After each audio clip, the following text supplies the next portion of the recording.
Ụmụnne m ndewonu. Anyị nọ n'agba nke isii otu esi anụ alụmdi na nwunye n'ala Igbo.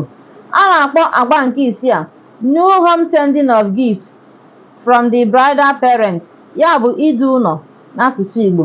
Anụchaa nwaanyị chifo, ndị mụrụ nke nwaanyị ahụ, nne ya na nna ya, ha ga-abịa bute ọtụtụ ngwongwo ha goro ya, ma ụgbọala o, ma agba kpimkpim o, ya bụ moto ma machine, ma bed, ma ihe eji esi nri, ite ịdị iche iche, ma afere nri, ma ikwe, ma aka odo, ma ewu, ma nama.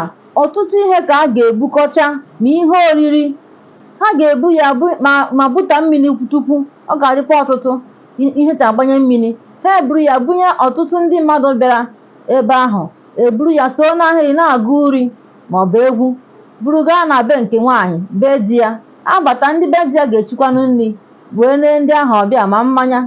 Ha richaa, ha eburu mmanya nke ha nwụfọrọ bunata na be nna nke nwaanyị ịgosi ha na ndị ọgọ ha nedoro ha anya ọfụma, mee nke ha rifọrọ.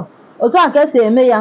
Ọkwanụ na ọ bụrụ ndị ga-agba akwụkwọ, mbọsị ha ga-agba akwụkwọ, eburu ya gaa ebe ahụ a na-eme reception, ebe ụlọ oriri na ọṅụṅụ a ga-anọ ma agbacha akwụkwọ. Ha eburu ya gaa ebe ahụ, ma ọ bụ ndị ga-agba akwụkwọ, ha na nne ha na nna ha na ndị ọgọ ha esee foto, asụchaa foto iji na-echeta ihe ma ngwongwo butere ha. Ha abịa kenechakwa ha na ọkwanụ. Otu a ka esi anụ nwaanyị n'ala Igbo.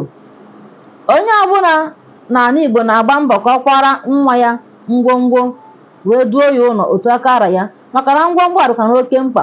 Ọtụtụ ndị nọ na be di ha akwara ngwongwo a, ha na-abịa jide ngwongwo ha ahụ, jide ya aka ọfụma.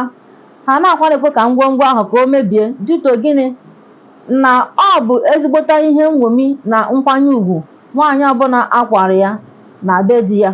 Ọtụtụ ndị akwara ngwongwo a na be di ha, ụfọdụ ha a na-ejikwa ha na-eme ha ka a ga-eme ha na ọ bụ ihe mkparị, mana ọ bụghị otu a ka o kwesịrị ịdị. Ngwanụ, chebiri m na agba nke asaa ka ọ dịkwanụ.